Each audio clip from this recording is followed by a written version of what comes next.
లేదండి. అది అది అది మీ అది జాబ్‌కి కూడా సంబంధించిన అది కూడా వ్యవహారం. కలిపి మాట్లాడాలా? ఇప్పుడు అది ఆ 2 సైమల్టేనియస్ గా నడుస్తున్నాయి కదా! 2 అవును. కలిపే మాట్లాడాలి మీరు. 2 తెలుసుకొని 2 కూడా ప్రపంచానికి వినిపించండి నా గొంతుని. తప్పకుండా మేడం. తప్పకుండా అండి. ఎందుకంటే ఒక ఉమెన్ ఆఫీసర్‌ని ఏ విధంగా ఎందుకు మా డిపార్ట్మెంట్ మొత్తంలో 1000 మంది అబ్బాయిలుంటే అందులో కనీసము 20 మంది అమ్మాయిలుంటారు. దానికి ఆ అమ్మాయిల్ని కూడా ఇంత సతాయిస్తారా? ఏం ఉద్యోగం చేయకూడదా ఆడపిల్ల? మంచి ప్లేస్‌లో రాకూడదా? ఛాలెంజింగ్‌గా చేయకూడదా?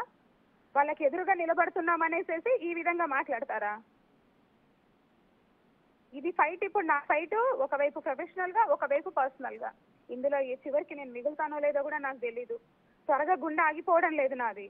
ఇంత నరకం పెడుతున్నారు నన్ను సొసైటీ. ఇంత చెత్త సొసైటీలో కూడా ఉండాల్సిన అవసరం కూడా లేదు. కాకపోతే ఏం చేస్తాం, ఇంకా వేరే బతుకులేదు, బతకాల.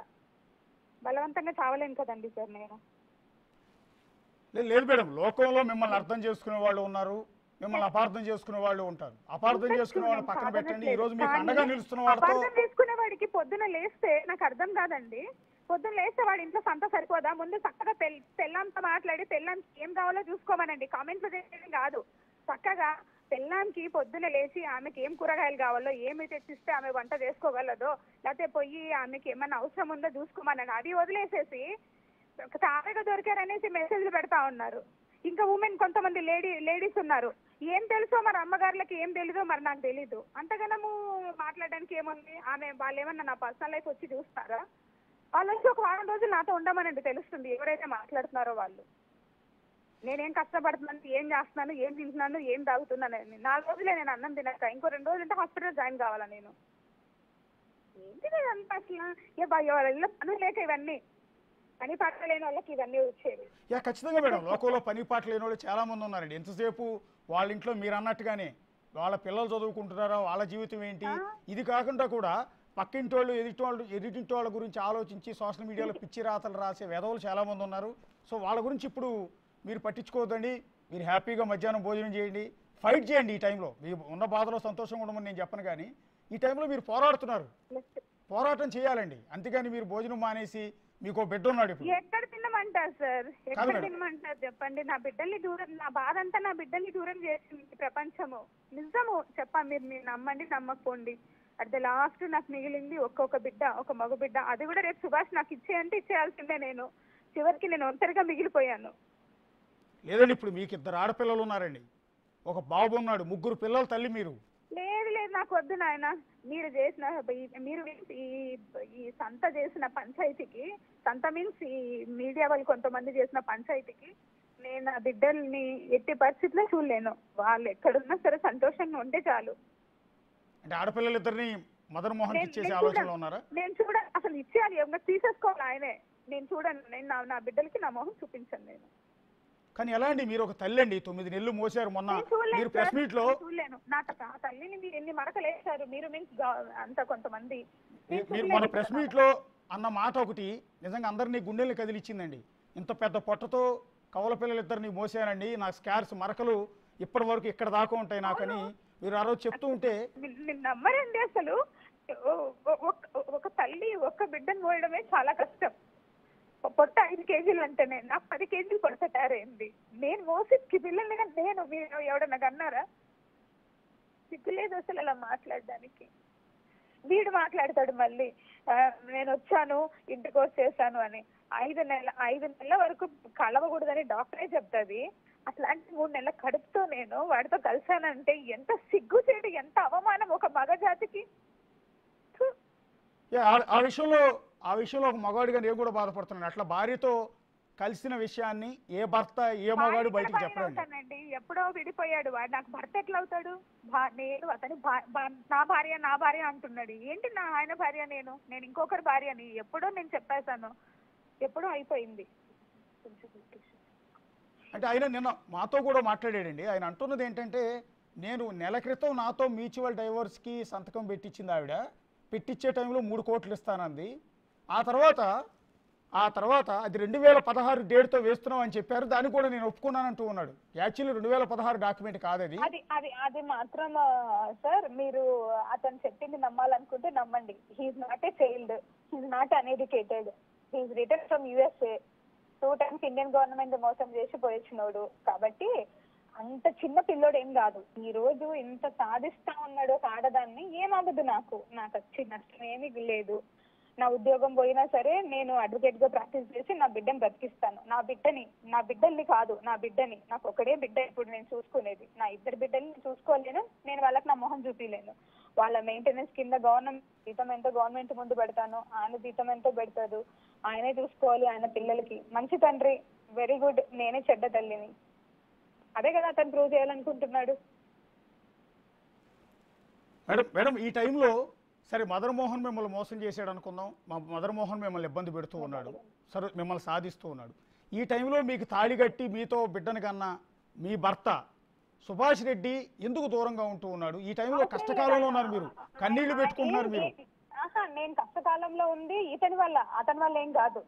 అతన్ని నేను కష్టంగా ఉంది నాకు అని అన్నప్పుడు నేను కోర్టుకు పోతాను. నేను కష్టపడుతుంది ఈయన గురించి, అతని గురించి ఏం కాదు. కాదు మేడం, సుభాష్ రెడ్డి ప్లేస్ లో నేనుండుంటే, మీకు పచ్చిగా చెప్తున్నానండి, సుభాష్ రెడ్డి ప్లేస్ లో నేనుండుంటే ఈ రోజు నేను మీ పక్క నుండి మిమ్మల్ని ఓదారుస్తాను, మీకు అండగా నిలుస్తాను, మీకు లీగల్ గా లాయర్ కాబట్టి మీకు సపోర్ట్ చేస్తూ ఉంటాను.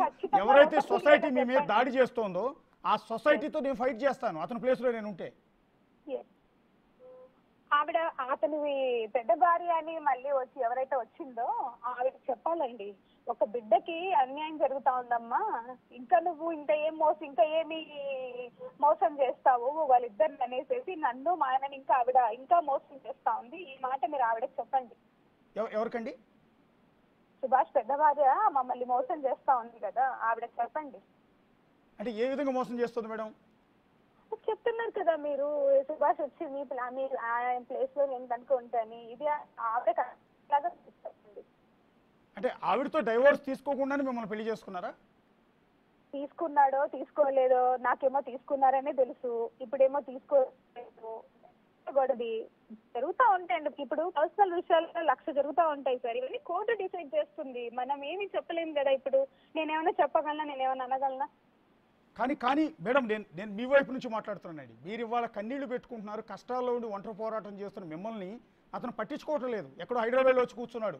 మీరు చెప్తున్నట్టుగా మొదటి భార్య దగ్గర ఉన్నాడు ఆయన. ఎక్కడ నాకు మొదటి భార్య దగ్గర లేదు, మరి అది కూడా నాకు తెలియదు. అక్కడ కూడా లేనట్టుగానే అనిపిస్తుంది నాకు. మరి ఈ టైంలో మీకు అండగా లేని ఆ భర్త సుభాష్ రెడ్డిని మీరు ఇంకా కలిసి ఉందాం అనుకుంటున్నారు ఆయనతో? నేను కలిసి ఉండకపోయినా అండి, అది నా పర్సనల్, నా వ్యక్తిగత విషయం. యాక్చువల్లీ సుభాష్ గారితో మాట్లాడేందుకు ట్రై చేస్తున్నాం, కానీ ఆయన ఆ ఫోన్ కాల్ బయటకు వచ్చిన దగ్గర నుంచి ఎవరికి దొరకట్లేదండి మీడియాకి. బహుశా మీకు కూడా టచ్లో లేరని చెప్తున్నారు కదా. సుభాష్ గురించి అడగడం వదిలేండి సార్, మీరు మదన్ మోహన్ గురించి అడగండి. యా సరే, ఓకే అండి, ఓకే. మదన్ మోహన్ ఎందుకండి మీ మీద ఇంత స్థాయిలో పగబట్టడానికి, మిమ్మల్ని ఈ స్థాయిలో హింసించడానికి కారణం ఏంటండి? అసలు ఎక్కడ మీ ఇద్దరికి డిస్ప్యూట్?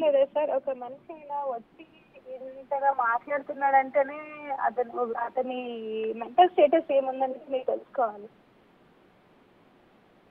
అంటే మీకు ఉద్యోగం రాకముందు వరకు, వైజాగ్లో పోస్టింగ్ దొరకనంత వరకు మీరు ఆయనతో చాలా హ్యాపీగానే ఉన్నారు. ఎప్పుడైతే మీరు ఉద్యోగంలో చేరారో ఆయన అనుకుంటే సరిపోదు, అది నేను ఎక్కడ హ్యాపీగా లేను అతనితో. ఇది నా ఫ్రెండ్స్ అందరికీ తెలుసు, నాతో పాటు ప్రాక్టీస్ చేసిన నా ఫ్రెండ్స్ అందరికీ తెలుసు నేను ఎంత సఫర్ అయ్యాననేసి. తినక నేను ఎంతో సఫర్ అయ్యానో నాకు తెలుసు, నేను ఎలా ప్రాక్టీస్ చేశానో నాకు తెలుసు, నన్ను ఎలా కొట్టేవాడో నాకు తెలుసు. కాబట్టి ఒక అమ్మాయి ఇంత వద్దు అనుకుని ఒక వ్యక్తిని ఇంత అసహించుకుని పక్కకు జరిగిందంటే ఎంత సఫర్ అయింటుందో మీరు దయచేసి అర్థం చేసుకోగలరని నేను అనుకుంటున్నాను. కడుపుతో ఉన్నప్పుడు కూడా వేధించే మనిషితో ఇంకేం సార్ మాట్లాడేది? మీరైనా నేనైనా మీరు ఎప్పుడైనా చూసారా కడుపుతో ఉన్నప్పుడు నేను కొట్టానని ఒప్పుకునే మనిషిని? మన ఛానల్లో చెప్పాడు, కొట్టేవారంట కదా అంటే అవును కొట్టాను నేను అన్నాడు. మీరు ఎప్పుడైనా చూసారా?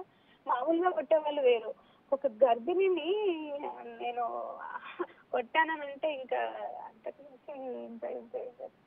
కవల పిల్లలు ఇద్దరు కడుపులో ఉన్నప్పుడు మీ మీద మిమ్మల్ని కొట్టాడు భయంకరంగా. కానీ మీకు అరేంజ్డ్ మ్యారేజ్ కదండి, మీ బంధువు కూడా అంట కదా ఆయన? అవును సార్. అంటే పెళ్ళైనప్పటి నుంచి అంతేనండి ఆయన ప్రవర్తన? పెళ్ళైనప్పటి నుంచి అంటే పెళ్లికి ముందు కూడా అంతే అంట. అతను మెంటల్లీగా ఫిట్ లేడు అసలు. ఎప్పుడు ఆవేశంగా, ఎప్పుడు మనుషుల పైన రాక్షసానందం పొందుతూ అలా చేసే వ్యక్తి అతను. అంటే ఇవాళ అతను మెయిల్ ఈగో కూడా కాదు, పర్సనల్ ఈగో అంటారు కదా, అలా పెట్టుకొని రోజులు రోజులు నాతో మాట్లాడకపోయేది, నన్ను కంట్రోల్ చేయాలనేసి రోజు అన్నం వండడం పడేయడం అలా చేసేదాన్ని. భయంకరంగా అనిపించేది నాకు, ఏంటి ఇలాంటి వ్యక్తి నా లైఫ్ లో ఉన్నాడు ఏంటి అని. ఒక సాడిస్టిక్ బిహేవియర్. ఎగ్జాక్ట్లీ. అంటే మీరు అప్పుడే డిసైడ్ అయ్యారు, పిల్లలు పుట్టిన తర్వాత డిసైడ్ అయ్యారు అతనితో ఎట్టి పరిస్థితులు కలిసి ఉండే అవకాశం లేదు అని. అంతకంటే ముందే ఉన్నాను సార్, మా పేరెంట్స్ కి చెప్పి పెళ్లికి చెప్పాను వద్దమ్మా అనేసి. ఇప్పుడు మీ మీద చాలా బాధతో అడుగుతున్నామండి. అదేదో నన్ను అమెరికా నుంచి పిలిపించింది, ఫ్లైట్ టికెట్లు ఆవిడే పెట్టించింది, శంషాబాద్ ఎయిర్పోర్ట్ లో నేనేం దిగ్గానే. పెట్టలేదు సార్, నాకు తెలీదు. అది అప్పుడు ఎందుకు వచ్చాడంటే ఆయన స్కాలర్షిప్ గురించి ఏదో వర్క్ ఉండి వచ్చాడు ఆయన. అంటే కాదు సార్, వాళ్ళ డిపార్ట్మెంట్ లో అసిస్టెంట్ డైరెక్టర్ నుంచి డిప్యూటీ డైరెక్టర్ పోస్ట్ కి ఏవో జరుగుతా ఉన్నాయి అప్పుడు, అంటే ప్రమోషన్ లిస్ట్. ఇతను యుఎస్ కి వెళ్ళాడు కదా, సో దట్ ఇతని పేరుని పక్కకు జరిపారనమాట. ఇది మీరు వాళ్ళ డిపార్ట్మెంట్ కూడా అడగండి కావాలంటే. దానికోసము అతను షార్ట్ పీరియడ్ వచ్చేసి దాన్ని క్లియర్ చేసుకోవాలని వచ్చి వెళ్ళాడు ఆయన. హైదరాబాద్ కి కూడా వెళ్ళానన్నది వెళ్ళిన విషయం కూడా అందు గురించి అతను, అంతేగాని ఎక్కడికో వెళ్ళి ఎవరి దగ్గర డబ్బులు తీసుకొచ్చుకోవడానికి కాదు. అతను అసిస్టెంట్ డైరెక్టర్ నుంచి డిప్యూటీ డైరెక్టర్ ప్రమోషన్ కోసం అనేసి షార్ట్ పీరియడ్ ఇతను కన్సిడర్ చేయట్లేదు, ఎందుకంటే యుఎస్ కి వెళ్ళాడు అనేసి. మరి ఆయన చెప్తున్న స్క్రీన్ ప్లే వేరుగా ఉందండి. ఏమంటారంటే మేము ఈరే పిలిపించారు, ఎయిర్పోర్ట్లో దిగ్గానే శంషాబాద్ ఎయిర్పోర్ట్ పక్కనే ఉన్న విజయసాయి రెడ్డి గారి ఇంటికి వెళ్ళి వాళ్ళ భార్య సునందారెడ్డి గారు బ్యాగ్ ఇస్తారు, 60 లక్షలు క్యాష్ అనేది ఇంకా అంతకు మించిన సిగ్గుచెట్టి ఒకటి ఉండదు చెప్పాలంటే. ఇప్పుడు ఇతను వచ్చిన పర్పస్ అతను